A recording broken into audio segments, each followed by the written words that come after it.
Hai, Assalamualaikum warahmatullahi wabarakatuh. Teman-teman, kali ini kita akan membahas materi mengenai konsep media pembelajaran anak usia dini.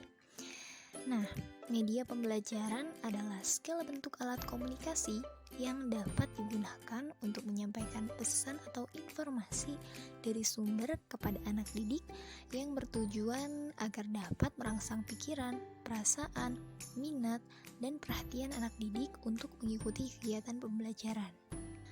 Media pembelajaran ini memiliki peranan yang sangat penting ya dalam proses pembelajaran, terutama untuk anak-anak usia dini.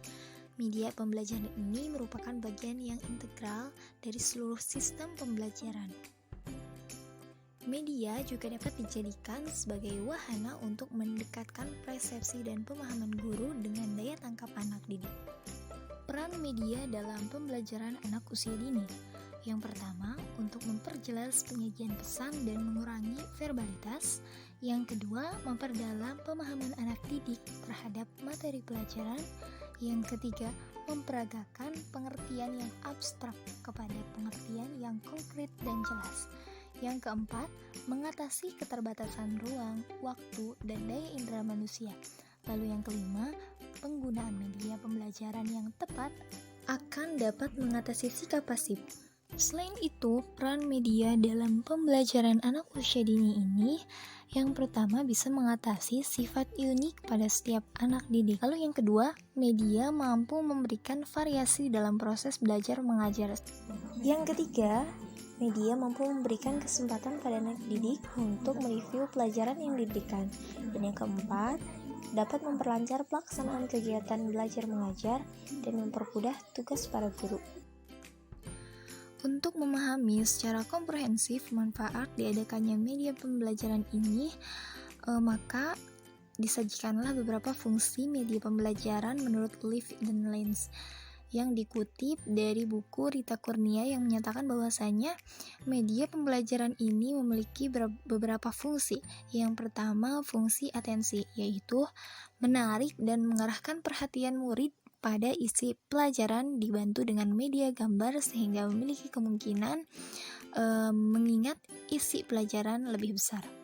Lalu yang kedua, fungsi afektif, yaitu muncul ketika belajar dengan teks yang bergambar, sehingga dapat menggugah emosi dan sikap murid.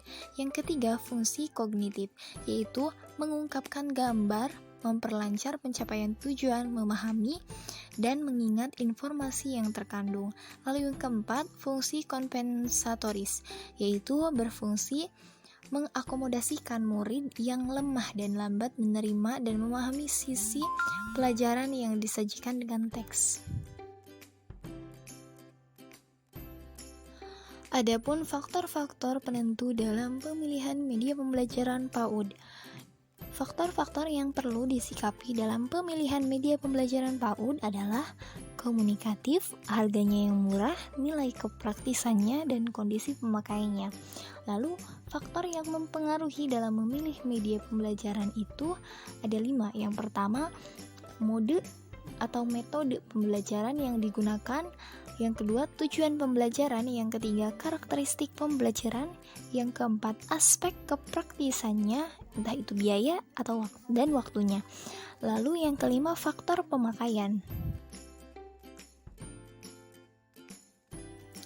Prinsip pembuatan, penggunaan, dan pengembangan media PAUD. Prinsip pembuatan media pendidikan anak usia dini ini harus sejalan dengan prinsip pelaksanaan keseluruhan proses pendidikan, seperti yang dikemukakan oleh Damanhuri Rosadi yang dikutip oleh Mansur, menyatakan bahwasanya pendidikan anak usia dini dalam Islam ini ada 8 prinsip. Di antaranya adalah sebagai berikut. Yang pertama, pengembangan diri, pribadi, karakter, serta kemampuan belajar anak diselenggarakan secara tepat, terarah, cepat, dan berkesinambungan. Yang kedua, pendidikan dan pengembangan anak mencakup upaya meningkatkan sifat mampu mengembangkan diri dalam anak. Lalu yang ketiga, pemantapan diri yang dihayati oleh anak sesuai sistem dalam masyarakat. Yang keempat, Pendidikan anak adalah usaha sadar, usaha yang menyeluruh, terarah, terpadu, dan dilaksanakan secara dan saling menguatkan oleh semua pihak yang terpanggil.